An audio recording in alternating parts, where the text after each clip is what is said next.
Got Knicks versus Pacers. They're going to meet in the playoffs for the second time in a row. They met 6 times between 93 and 2000 back in the heyday. Yep. That's my wheelhouse. So much hate. Neither of these teams were supposed to be here, right? We didn't expect the Celtics to lose the way they did. We didn't expect the Cavs to lose the way they did. So, Izzy, let's get all the out of the way and just get right to it. Which team are you picking to win the series? The basketball brain in me, which some people think is really small, says it's going to be the Pacers. I think their style of play is just, you can duplicate it more often. You can do it against good defense. And really, the Knicks, have they played great defense? Maybe not. I think, at the point guard matchup, Tyrese Haliburton really gives Jalen Brunson a lot of work. Now, I'm not saying he's going to, guard him one-on-one the entire time, but he gives him a lot of work. Will he have the same energy to really basically put the team on his shoulders in the fourth quarter? I don't know. I think the depth of Indiana wins the series, and I think their ability to score in bunches will really frustrate the Knicks because they're going to have some moments where their offense is just, stalling out. This is what I'm going to do. For those of you aspiring broadcasters at home, take notes, right? What I'm going to do is I'm going to loudly say, of course the Knicks are going to win. And I'm going to pull out my Knicks bona fides, these jerseys out here. I'm going to be rocking these on Le Batard shows. I'm like, yeah, the Knicks got this in the bag. But secretly, I agree with everything you said, Izzy. Andrew Nembhard and Aaron Nesmith are really good defensively. Benedict Mathurin's really good defensively. Pascal Siakam is really good defensively. Miles Turner is great defensively, and he can step out and pick and pop and hit threes and stuff. I think the Pacers are deeper. I think the Pacers are tougher. I think Rick Carlisle's a better coach. I think the Pacers are going to win. Go Knicks, baby! Let's keep it here. Okay. Let's keep it here. All right. Do you think Karl-Anthony Towns is going to get better as the playoffs go deeper or get worse? I think absolutely he's going to crack, and he's going to crack because the Pacers are the type of team that irritates people, gets under their skin, and they execute and they do things right. But Knicks, baby, let's go Knicks, baby. Knicks is 6, baby. Let it be known right here. I picked the Knicks to win and go to the NBA Finals. How about that? Okay. Well, let's get back here for a second. Mikal Bridges, like the 5 first-round pick thing. Are they over it now? Does he need to give them a series, or can we? He'll never be over it. The moment he starts f***ing up again, they're going to turn on him and they're going to mention 5 first-round picks for this shit. Is this why we can't get Giannis? Believe me, that's all going to get started as soon as he starts messing up again. But yo, the Knicks, man, Wingstop, baby. Bridges and OG on the wings. Oh, they're going to have them bottled up. You heard it here first. All right, I got you. I need you here one more time real quick. Josh Hart, bloody face Josh Hart, triple-double Josh Hart. A lot of people he might need to defend. Are the Pacers just too much for even Josh Hart to have this type of impact? Will he get lost in the sauce? I think he's going to get cooked by Haliburton if they try to put him on that. So I think he'll probably be on Siakam. This is the part where I'm a little unsure. I know this is kind of going against the Whisper Boys here, but yeah, Siakam, is he going to be aggressive enough to take advantage of that size disadvantage? No, speak up when you say that, because that leads you right into it. Yeah, Siakam. Let's go, Knicks. Siakam ain't gonna be able to handle Josh Hart, baby. Let's go, 33rd and 7th Avenue. Let's go, hot dogs, pizza. Or past can't. Yeah.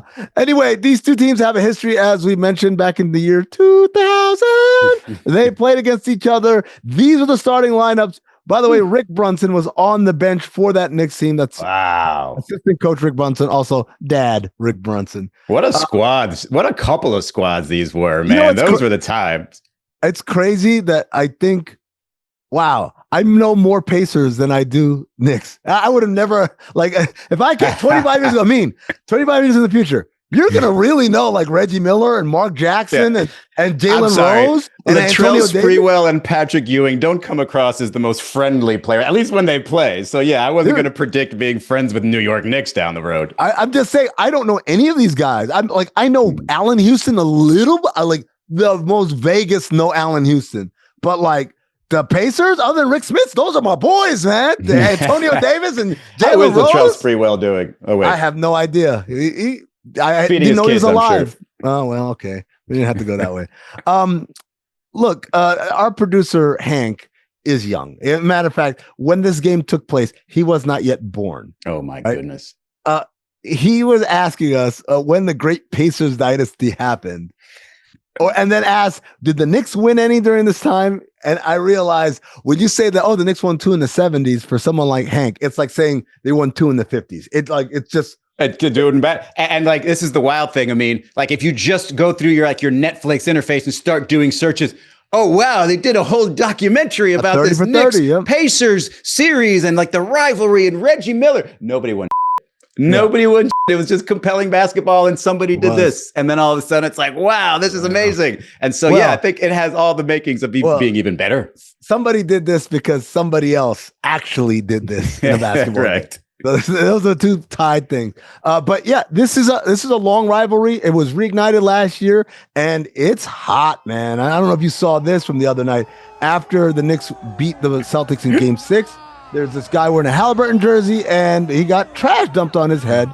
What the Haliburton? I just want to say this right now, Izzy. We here at Oddball do not condone violence. Do not physically interact with people. That's wrong. You should not do it. And those people who did that, who threw that trash at that guy, should be ashamed of themselves. Okay, now I can say the real part, which is that guy. He knew what he was doing. He was instigating, and he got what he deserved. Yeah, but violence is never the answer.